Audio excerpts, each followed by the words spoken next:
Yan po yung mga inayos po namin. Tapos dito ko nilagay yung mga tambak naming angel. Tapos dito naman sa side dito yung mga nirituala namin. Tapos dito naman sa side dito yung mga panabit. Para naka-organize lahat mga bossing. Dito naman yung mga waterfalls. Tapos ayan po yung mga lantern, yung mga banner, yan. Tapos ito po yung mga stock po namin. Yan, tambak-tambak po siya. Tapos, dito na po tayo sa kabilang bahay. Ito po yun, yung kabilang bahay. Yan, magsasarado tayo ng mga ilaw. Yan, pati yung sa gate. Tapos, ito yung anak ko pong panganay, walang hilig po yun sa mga pets. Yan, sa mga isda, sa mga pusa. Wala po siyang kahilig-hilig po dyan. Ang hilig po niya, mga milk pot. Eto, dumami na po sila ng dumami. Yan. Pero sa mga may gusto pumupunta dito, yan. Oh, akala pa kakainin. Yan may mga pusa po namin. Oh, yan po. Pero mamaya ko na sila pakakainin. I-off ko muna ang mga ilaw, mga bossing. Tapos tara na po dito. Nakasalamin po talaga ako. Tinatanggal ko lang. Kasi lahat kami nakasalamin mga bossing. Kaya para maiba-iba naman ako nagtatanggal ng salamin. Pero pag nag-e-edit ako, sasalamin po talaga ako kasi masakit na yung ulo ko sa pag-iyak. Hindi ko alam kung malabo na yung mata ko. Dahil nga po nasa lahi din po namin na malabo ang mata. Yan.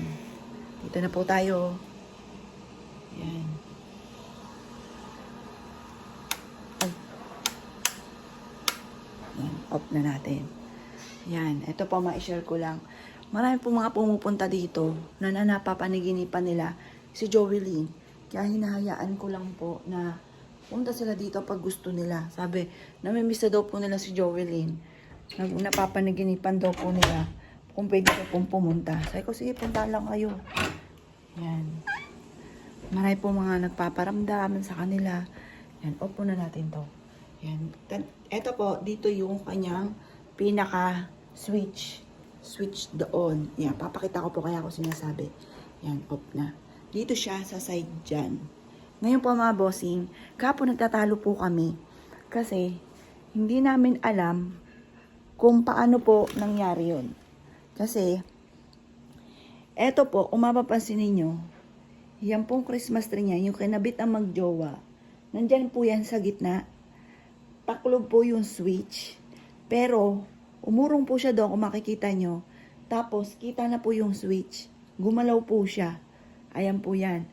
Diba, ako po ay may shinare na video na sila po ay, yun nga po, ay nagkakabit ng Christmas tree. Ngayon po, nagtataka po kami at nagtatalo kami. Kasi ako lang naman talaga ang pumapasok dito at natatakot nga po sila. Ayan, kinikilabutan ako. Pero okay lang din dahil daw natatakot dahil anak ko po siya. Mahal na mahal ko yan. Sa ganyang kagandang babae, matatakot ba ako? Hindi ako matatakot. Pero syempre, iba po sila. Tapos matatakotin. Kahit mister ko matatakotin. Ayun, pati anak kong bunso. Pero ako, gusto ko pa nga po ay makita ko po siya. Yun, ang mga nanay gano'n naman talaga. Ngayon po, nagtataka po kami, bakit umurong, bakit ay umano siya, mission siyang gano'n. Mantalang yung pong switch ay kitang-kita niyo na po ngayon, yung po yung switch. Yan po, yan yung pinagtatalunan namin. Kung sino nag-usod ng Christmas tree. Sa bigat po yan, maaaring tumumba po yan kapag po yan ay inisod ng tayo-tayo lang. Yan, kailangan may katulong yan dahil baka tumaob. Yan. Nagtataka po kami kung bakit po siya umusod. At nagtatalo kami kung sino po dahil pagkatapos ko po itong isarado yung ilaw, ay ilalak ko na yung pinto. Wala na makakapasok po dito. Bagamat binubuksan ko po itong harapan, pero nakalak din po yan. Nakalak. Ngayon po, yun po yung isa sa mga malaking katanungan po. Ito pa. Ito po, pinatatanggal ng mister ko kasi parang pag na daw nakikita niya ay parang siya kinikilabutan. Kasi parang ano nga po siya. Sabi, ilagay ko na sa kwarto. ito pong mga picture. Kasi yun nga po, ay lalo daw siya nasasaktan, naalala niya. Kaya ako naman, bilang nanay, gustong gusto ko siya nakikita, hindi ako natatakot. Kaya yan po. Ngayon po, ay teka, naalala ko nga pala. Magsisindi muna tayo ng kandila. Yan. Muna tayo ng kandila.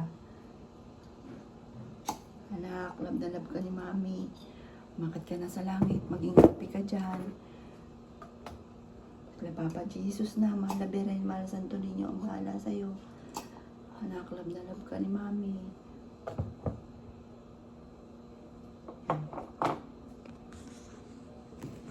Yan po mga bossing. Ngayon po, pasok po tayo dito. Ito nga po mga bossing. Ito yung kanyang walk-in closet. Ganyan kong kalab ang anak ko. Kung anong lagi ko sinasabi, sige, bahala na ako nang bahala mag-isip kung paano natin. Yung basta kung anong gusto po nila. Yun, ganun po. Ganun ako. Kaya minsan naiinisahan na mister ko, ano ba yan, ganyan, masyado mo. Pero siya ganun din. Kasi bumibili po silang dalawa pag nauuto ng anak ko. Bumibili po silang dalawa, nagmumol. Yan, may mga gamit pa nga po na hindi pa niya nagagamit. Ito katatanggal lang kasi binalik ng nanay kasi bawal po palang manghingi or mamigay or gumamit ng nang wala pang 1 year. Yan. Yan po yung mga gamit ng anak ko. Tapos, yan yung mga pamuyod, mahilig na sa mga kikay-kit. Tapos, ito nga po mga bossing. Tingnan nyo po ito. Ito yung tingnan nyo po kung gaano kalayo po ang inano po niyan, oh. 'Di ba? Ang layo. Ang layo po niyan. Sabi po nila, kasi nakadikit po yan eh. Kami ang nag-ayos po niyan. Kami ang nag-assemble nito. Nakatingin ako dyan. Kasi mabigat po yan. Ayan po, tingnan nyo po. Ang kapal po niyan. Ang kapal po nito, oh. Ayan oh, kapal po niyan. Umisod po siya, mga bossing. Umisod, gumalaw.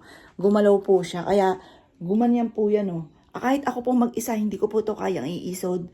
Dahil, makapal po siya, malaki yung kama. Ayan, kaya yan po, isa sa mga malaking question mark, gumalaw din po yan. Umisod din po siya. Tapos, itong mga ibang, nilagay niya ng mister ko kasi mga gamit siya ng anak ko sa kabilang bahay. Pati yung ibang mga niya. Pero the rest, yun nga po pinakita ko dati sa CCTV po namin. At re-reviewin ko din po lahat yung mga CCTV namin dito. Dahil meron po kami CCTV dito. Ayan po, may CCTV po kami dito. Pero doon sa kanyang pagpapalit ng damit, wala. Pero dito, meron. Para kasi, minsan, natawagin ko yung anak ko, titignan ko sa CCTV kung nandito sa kwarto, ganon. Ayun po, kaya meron dyan siyang CCTV. Re-reviewin po namin dyan kung ano yung mga pinaggagawa po niya ng mga yun. Or, yun nga po yung paggalaw nga po nito. Yun. Tapos, ayun nga po mga bossing. Ito yung, tingnan nyo po kung gaano po siya kahilig sa mga makeup. Apaw po yan. Yan. Marami rin po akong mga naitapo na hindi ko alam dahil naglagpakan po sila mga bossing. Eto po ha. Nasa yung makeup. Ito.